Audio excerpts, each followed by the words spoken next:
Hello students, welcome to our my YouTube channels. I'm your math teacher Vinod Vishnoi. Today we will study about trigonometric ratios as well as trigonometric table. तो सबसे पहले students हम start करेंगे trigonometric tables की study करनी है तो पहले हम स्टार्ट करेंगे ट्रिग्नोमेट्रिक रेशियोज के बारे में थोड़ा सा आपको बता सकते हैं, ठीक है ना। तो ट्रिग्नोमेट्रिक रेशियोज में हम सबसे पहले ट्रिग्नोमेट्रिक का पहले मीन पता करते हैं। ट्रिग्नोमेट्रिक का मीन क्या होता है? तो tri mean three and gon mean sides, three sides and metric mean measurements. Okay students, then it's main क्या हुआ इसका, इनकी जिसमें हम थ्री साइड्स के मेजरमेंट्स की स्टडी करते हैं वो हमारी क्या है, ट्रिग्नोमेट्री है। ओके तो ये हमारा बेसिक इसका ट्रिग्नोमेट्री का मीन्स है। उसके बाद हम थोड़ा सा रेशो के बारे में स्टडी करेंगे। तो यदि हम यहाँ पर मैंने एक राइट एंगल ट्राइंगल लिया है, इसमें यदि हम एंगल सी को थीटा लेट करते हैं, पहले एंगल सी को मैं थीटा लेट कर लेता हूँ यहाँ पर। तो देखिए ट्रिग्नोमेट्रिक इसमें क्या होता है, जिस साइड्स के ऊपर राइट एंगल ट्रायंगल में जिस साइड्स के ऊपर हमारा दोनों एंगल सिचुएटेड होते हैं वो हमारा क्या होता है, बेस होता है। ओके तो वो हमारा बेस होता है। और सेकंड साइड्स जो 90 के सामने अपोजिट साइड होती है, जो सामने वाली साइड होती है उससे हम क्या कहते हैं, हाइपोटेनियस कहते हैं।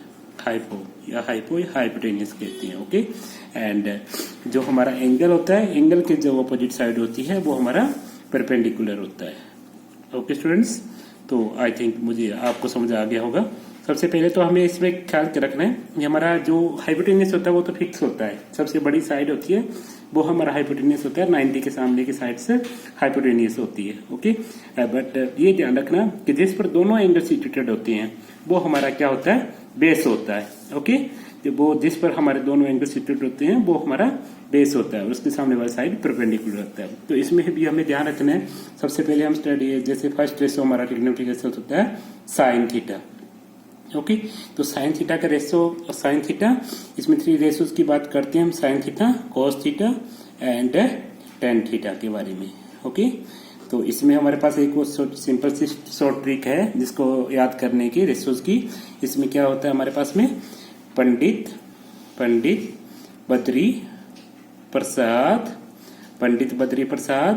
हर बोले, पंडित बद्री प्रसाद हर बोले, पंडित बद्री प्रसाद हर बोले।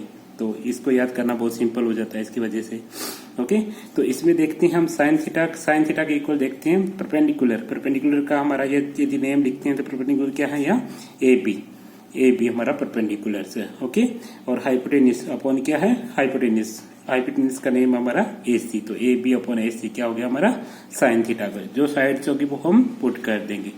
ओके तो नेक्स्ट हमारा कोस थीटा है। कोस थीटा इक्वल क्या होता है, बेस अपॉन हाइपोटेनियस। बेस क्या है हमारा, बी सी एंड हाइपोटेनियस क्या है हमारा, अगेन ए सी। ओके स्टूडेंट्स, तो इसी तरह टेन थीटा इक्वल क्या है हमारा, परपेंडिकुलर अपॉन बेस। परपेंडिकुलर क्या है हमारा, ए बी और यहाँ पर बेस क्या है हमारा, बी सी। इस तरह से हम क्या कर सकते हैं, ट्रिग्नोमेट्रिक रेशियोज को फाइंड आउट कर सकते हैं। ओके स्टूडेंट्स, तो आई थिंक ये आपको रेशियोज समझ आ गया होगा। ये हम क्लास 9th में स्टडी करते हैं RBSE as well as CBSE में। तो इसी तरह से यदि हम थोड़ा सा इसके आगे स्टडी करें, इनकी अपोजिट्स की बात करें, तो नेक्स्ट आता है हमारे पास रेशियो, ट्रिग्नोमेट्रिक रेशियो जो होता है वो क्या होता है, cosec theta. Okay cosec theta is opposite of sine theta, या क्या कह सकते हैं हम, cosec theta equal to 1 upon sine theta. Okay यदि हम इसको क्रॉस मल्टीप्लाई कर देते हैं इसके साथ में, तो यदि यहाँ ले आते हैं हम साइन थीटा को, तो साइन थीटा इक्वल टू हो जाता है हमारा 1 अपॉन कोसेक थीटा। ओके तो स्टूडेंट्स कोसेक थीटा का फिर रेशो क्या हो जाएगा हमारा, कोसेक थीटा मैंने आपको अभी बताया, कोसेक थीटा किसका अपोजिट है, कोसेक थीटा हमारा अपोजिट हो गया साइन थीटा का। ओके तो साइन थीटा का अपोजिट है तो उसका साइन थीटा का हमारे पास रेशो क्या था यहाँ पर, परपेंडिकुलर अपॉन हाइपोटेनियस। तो कोसेक थीटा का रेशो क्या होगा हमारा, hypotenuse upon perpendiculars.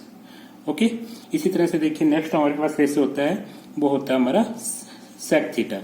Sec theta is opposite of cos theta, तो 1 अपॉन कोस थीटा, या कोस थीटा इक्वल टू क्या कह सकते हैं हम, cos theta equal to 1 upon sec theta. Okay, इसको देखो प्रोनाउंस करने में भी इस तरह से प्रोनाउंस करेंगे कि sec theta equal to 1 upon cos theta, और यदि अपोजिट की बात करते हैं तो हम क्या कहेंगे, sec theta is opposite of cos theta, then cos theta is also opposite of sec theta. तो सेक थीटा का हमारे पास रेशियो क्या हो जाएगा, क्योंकि सेक थीटा अपोजिट है किसका, कोस थीटा का, तो सेक कोस थीटा का हमारे पास रेशियो था बेस अपॉन हाइपोटेनियस, तो इसका क्या हो जाएगा ratio, hypotenuse upon base. Okay students, तो इसको लर्न करना बहुत ही आपके लिए इजी रहेगा। ओके, नेक्स्ट हमारे पास रेशियो आता है कोट थीटा, तो कोट थीटा किसका अपोजिट होता है, कोट थीटा अपोजिट होता है टेन थीटा का, या कह सकते हैं cot theta equal to 1 upon tan theta, यहाँ टेन थीटा इक्वल टू क्या क्या बोलेंगे हम, tan theta equal to 1 upon cot theta. Okay, तो कोट थीटा हमारा अपोजिट था किसका, किसका अपोजिट था स्टूडेंट्स, तो कोट थीटा हमारा अपोजिट था, हमारा कोट थीटा अपोजिट था किसका, टेन थीटा का। टेन थीटा का हमारे पास रेशियो क्या था, यहाँ पर टेन थीटा का हमारा रेशियो था परपेंडिकुलर अपॉन बेस, तो कोट थीटा का रेशियो क्या हो जाएगा, base upon perpendicular. Okay students, तो इसकी आप स्क्रीनशॉट भी ले सकते हैं यदि आप चाहें, तो ये इजी है एकदम फॉर्मूले लर्न करने, कुछ भी प्रॉब्लम नहीं है इनमें। यदि आपको मैं एक बार थोड़ा सा रिवाइज फिर करवा देता हूँ। ट्रिग्नोमेट्री की बात की थी हमने, ट्रिग्नोमेट्री स्टार्ट किया था, ट्रिग्नो का मीन क्या होता है, tri mean 3, gon mean sides and metric mean measurements, तो जिसमें हम 3 साइड्स की, ट्राइंगल्स के 3 साइड्स की मेजरमेंट्स की स्टडी करते हैं, वो हमारा क्या होती है, ट्रिग्नोमेट्रिक होता है। ओके, देन फर्स्ट हमने किया था sine theta equal to perpendicular upon hypotenuse, cos theta equal to base upon hypotenuse, tan theta equal to perpendicular upon base, और मैंने यहाँ पर आपको क्या बताया था कि जो हमारा दोनों एंगल जिस पर सिचुएटेड होंगे वो हमारा क्या होगा, बेस होगा, और सेकंड साइड हमारे परपेंडिकुलर होगी, हाइपोटेनियस इसमें क्या होता है हमारा फिक्स होता है। ओके, तो इसी तरह से कोसेक थीटा अपोजिट था साइन थीटा का, सेक थीटा अपोजिट था किसका, कोस थीटा का, और कोट थीटा का अपोजिट था tan theta. Okay, cot theta किसका अपोजिट था, टेन थीटा का। ओके, और इसी तरह से थोड़ा सा वो मैं आपको बता देता हूँ, जिसमें क्या था, दोनों एंगल की बात की थी। यदि हम यहाँ पर एंगल लेट करते हैं ए, एक को इसको थीटा लेट करते हैं, तो इसमें हमारा पास बेस क्या हो जाएगा, इसमें आप देखो दोनों एंगल किस पर बन गए, ए बी के ऊपर बन गए। ओके, तो ये हमारा क्या हो गया, बेस हो गया। ओके स्टूडेंट्स, तो ये हमारा बेस हो गया, और ये क्या हो गया, जो इसके थीटा के सामने वाली साइड होती है वो परपेंडिकुलर होता है, और 90 के अपोजिट साइड हमारा क्या होता है, 90 के अपोजिट साइड हमारा हाइपोटेनियस होता है। तो हाइपोटेनियस कभी आपका चेंज नहीं होगा। ओके, हाइपोटेनियस कभी भी चेंज नहीं होता, और बेस और परपेंडिकुलर चेंज हो सकते हैं किसके अकॉर्डिंग, एंगल्स के अकॉर्डिंग, यानी कि जिस पर दोनों एंगल्स आपके सिचुएटेड होंगे वो आपका क्या होगा, बेस होगा। ओके, तो आई थिंक ये आपको इजीली लर्न हो जाएंगे और समझ भी आगे होंगे। तो अब हम एक छोटा सा टॉपिक हमारा टेबल, ट्रिग्नोमेट्रिक टेबल की बात करते हैं इसके अंदर। तो ट्रिग्नोमेट्रिक टेबल्स में स्टूडेंट्स क्या रहेगा हमारा, इजी सा टॉपिक है, यदि आपको ये लर्न है तो इसमें एक शॉर्ट मेथड भी आपको मैं बता दूंगा। इसमें देखिए हमारे पास में इसमें आपको शॉर्ट में यदि स्टार्ट करते हैं, तो मैंने ये थोड़ा सा टेबल बनाया इस तरह से, ट्रिग्नोमेट्रिक टेबल्स, एंगल दिए हैं इसमें 0 degree, 30 degree, 45 degree, 60 degree, 90 degree, और फर्स्ट हमारा रेशियो लिख लिए इस तरफ मैंने, sine theta, cos theta, tan theta, cosec theta, sec theta and cot theta. तो इसमें देखिए आप हम स्टार्ट किस तरह से करेंगे, यानी कि साइन, इसको प्रोनाउंस कैसे करेंगे, फर्स्ट हमारा होगा साइन 0 डिग्री, साइन 30 डिग्री, इस तरह हम आगे से आगे एंगल्स को फाइंड आउट करेंगे। तो स्टूडेंट्स फर्स्ट हमारा क्या होता है, यहाँ 0, यहाँ हम लिखेंगे 0, 1, 2, 2, 3 एंड 4, और सबको हम 4 से डिवाइड कर देंगे अपॉन 4। तो सबके अपॉन में हम 4 लगा देते हैं यहाँ पर। ओके, और सबके ऊपर हम अंडरूट का साइन लगाएंगे इसमें, अंडरूट। ओके, तो सबका अंडरूट हम सब लगा देंगे, तो अंडरूट 3/4, अंडरूट 4/4, और यदि इसमें से कुछ हमारे पास में कॉमन फैक्टर्स कट होता है तो उसको हम कट कर लेंगे। ओके, 2 2 जा 4, यानी कि किसमें क्या हो गया, 1/2, एंड 4/4 क्या हो जाएगा हमारा 1। तो इसमें आप देखिए रूट 0.4। 0.0 को किसी डिजिट से हम डिवाइड करते हैं तो हमारे पास आंसर आता है 0। ठीक है, 0 का अंडर रूट क्या होगा आपका 0। तो साइन 0 डिग्री की वैल्यू क्या होगी, अब देखिए आप है 0। ठीक है, अंडर रूट 1/4, अंडर रूट 1 का तो अंडर रूट क्या हो जाएगा 1 हो जाएगा, और अंडर रूट 4 का क्या होता है 2 होता है, तो 1/2। तो साइन 30 डिग्री की वैल्यू क्या होगी हमारे पास में 1/2। इसी तरह साइन 45 डिग्री, साइन 45 डिग्री की देखिए हमारा अंडर रूट 1 का 1 और अंडर रूट 2 का अंडर रूट 2, तो साइन 45 क्या हो गया अंडर रूट 2। ओके, इसी तरह से इसमें यदि अंडर रूट को अलग करते हैं तो अंडर रूट 3 का अंडर रूट 3 और अंडर रूट 4 का 2, तो अंडर रूट 3/2। ओके, तो अंडर रूट 1 का 1, अंडर रूट 1 का 1 होता है। अब देखिए इसमें आपको क्या करना है, कोस थीटा के टेबल बनाने में आपको एकदम इजी रहेगा। जो साइन 90 की वैल्यू होती है वो कोस 0 डिग्री की वैल्यू होती है, तो आपको जिस इंटरचेंज करना है 1 को आप यहाँ से क्या लिए यहाँ पर लिख दीजिए। ओके, रूट 3/2 को रूट 3/2 एंड 1/√2 को 1/√2 एंड 1/2 को 1/2 और साइन 0, जो साइन 0 डिग्री की वैल्यू थी, साइन 0 जो 0 था वो यहाँ क्या आ जाएगा कोस 90 डिग्री की वैल्यू चली जाएगी। ओके, तो इसको हम प्रोनाउंस कैसे करेंगे, देखिए कोस 0 डिग्री क्या हुआ हमारा 1। Okay, and cos 30 degree root 3/2, cos 45 degree 1/√2, sine cos 60 degree 1/2, cos 90 degree 0। Okay students, तो आपने अभी पीछे वाले टेबल में हमने स्टडी की थी कि टेन थीटा, इसमें हमने सॉरी नहीं लिखा था, थोड़ा सा बता देता हूँ आपको। इसमें कोस 0 डिग्री के लिए हम बात करते हैं यहाँ पर, तो देखिए टेन थीटा के दो फॉर्मूले हमारे और होते हैं। इसमें देखिए टेन थीटा इक्वल टू होता है हमारा sine theta upon cos theta, sine theta upon, यदि साइन थीटा को कोस थीटा से डिवाइड कर देते हैं तो भी हमारे पास में क्या आ जाता है क्या आ जाता है टेन थीटा की वैल्यू आ जाती है। ठीक है, और इसी तरह हमने यहाँ स्टडी की थी ना कोट थीटा किसका अपोजिट था 1/10 थीटा का, टेन थीटा का। ओके, तो कोट थीटा इक्वल टू भी क्या हो जाएगा हमारा साइन कोस, इसका टेन थीटा की अपोजिट वैल्यू क्या हो जाएगी हमारी cos theta upon sine theta, cos theta upon sine theta. तो इसी तरह से इस मेथड हम इजीली फाइंड आउट कर लेंगे कि यदि साइन थीटा की वैल्यूज को कोस थीटा से डिवाइड करें तो हमारे पास में क्या आएगा टेन थीटा आ जाएगा। ओके स्टूडेंट्स, तो देखिए इसमें क्या करेंगे, जैसे साइन 0 डिग्री की वैल्यू क्या थी 0 और कोस 0 डिग्री की वैल्यू 1, तो 0/1 यदि हम डिवाइड करो 0/1 क्या आएगा मेरे पास 0/1 0। ओके, क्योंकि 0/1 0 ही होगा।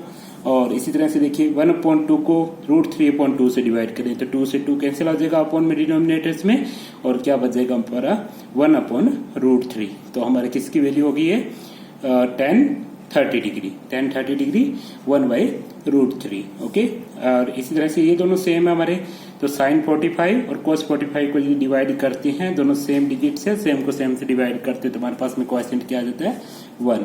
ओके, तो tan 45 डिग्री ऑलवेज 1। ये हमारा हाइट एंड डिस्टेंस में मोस्टली tan थीटा की यूज होता है, तो बहुत ही हेल्पफुल होगी हमारे लिए ये। तो sin tan 60 डिग्री रूट 3/2 को हम डिवाइड करेंगे 1/2 से, तो डिनोमिनेटर है दोनों का 2 से 2 कैंसिल हो जाएगा, रूट 3/1 या रूट 3। ठीक है, तो tan 60 degree root 3। Okay, and इसमें यदि बात करें हम 1/0 जैसे हम रेशनल नंबर पढ़ते हैं क्लास 7th में, उसमें क्या होता है P/Q वेयर रेशनल नंबर की definition P/Q and Q not equal to 0, यानी कि अपॉन डिनोमिनेटर जो होता है वो कभी भी 0 नहीं होना चाहिए। देखिए तो 1/0 क्या हो गया, डिनोमिनेटर 0 हो गया, तो यहाँ क्या बोलते हैं इसको इनफाइनाइट, यानी कि इसकी वैल्यू क्या हो जाएगी इनफाइनाइट हो जाएगी, जिसको हम डिफाइन नहीं कर सकते स्टूडेंट्स। ओके, तो अभी हमने पिछले टेबल में पढ़ा था, देखिए कोसेक थीटा किसका अपोजिट होता है साइन थीटा का, तो आपको सबको साइन की वैल्यूज है उनको आपको अपोजिट करना है कोसेक में। ठीक है, तो साइन 0 डिग्री की वैल्यू क्या है हमारे पास में 0, तो कोसेक थीटा इसको अपोजिट करना है, अपॉन में इसको 1 लगा के तो हमें अपोजिट करना 1/0 क्या होता है 1/0 इनफाइनाइट, अभी बताया मैंने आपको। ठीक है ना, और इसमें साइन 30 डिग्री की वैल्यू क्या है हमारे पास में 1/2, तो इसमें क्या हो जाएगी कोसेक 30 डिग्री में 2/1 या 2 हो जाएगी। ओके स्टूडेंट्स, तो इसी तरह से देखिए कोसेक 45 डिग्री, तो साइन 45 की वैल्यू थी 1/√2, तो ये क्या हो जाएगा कोसेक थीटा, तो √2/1 या √2। ओके, एंड इसी तरह से कोसेक 60 डिग्री, साइन 60 डिग्री था हमारा √3/2, तो ये क्या हो जाएगा हमारा 2/√3। ओके, ये स्टूडेंट्स। और इसी तरह से देखिए साइन 90 डिग्री हमारा था 1, तो इसका कोसेक 90 डिग्री क्या हो जाएगा 1/1 ये जी, ठीक है। इसी तरह से हम सेक थीटा की वैल्यू बात करें तो सेक थीटा किसका अपोजिट है, कोस थीटा का। कोस 0 डिग्री की वैल्यू थी हमारी 1, तो सेक की यदि हम सेक में भी अपोजिट करेंगे कोस को तो क्या हो गया 1/1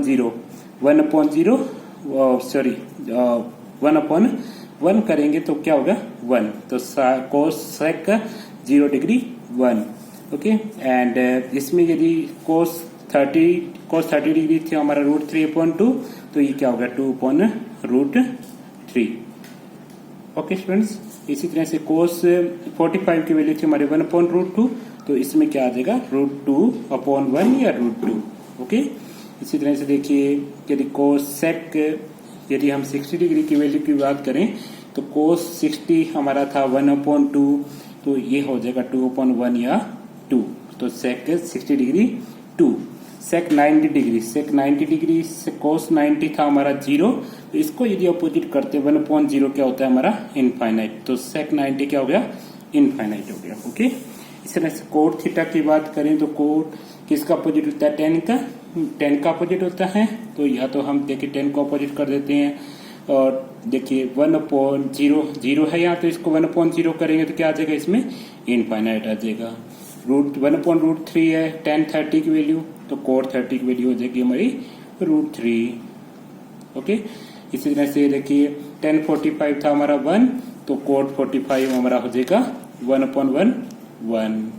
ओके, और 1060 डिग्री था हमारा, 1060 डिग्री की वैल्यू थी हमारी √3, और तो इसमें हम बात करेंगे किसके अंदर कोट 60 डिग्री के अंदर बात करते हैं, तो इसमें क्या हो जाएगा 1/√3, क्योंकि 1060 था हमारा √3, तो इसमें क्या हो गया कोट 60 डिग्री कितना हो गया 1/√3। ओके, और देखिए अब इसमें देखिए कोट 90 डिग्री यानी कि 1090 डिग्री था हमारे पास क्या था इनफाइनाइट। ये हमने कब इनफाइनाइट लिखा था, क्योंकि जब वो इसकी वैल्यू आई थी 1/0, तो इसमें देखिए इसको अपोजिट करेंगे 1/0 को, तो 0.1 हमारे पास में क्या होता है 0.10 होता है हमारा, तो कोट 90 डिग्री क्या हो गया 0 हो गया। तो इस टेबल का आप स्क्रीनशॉट भी ले सकते हैं स्टूडेंट्स।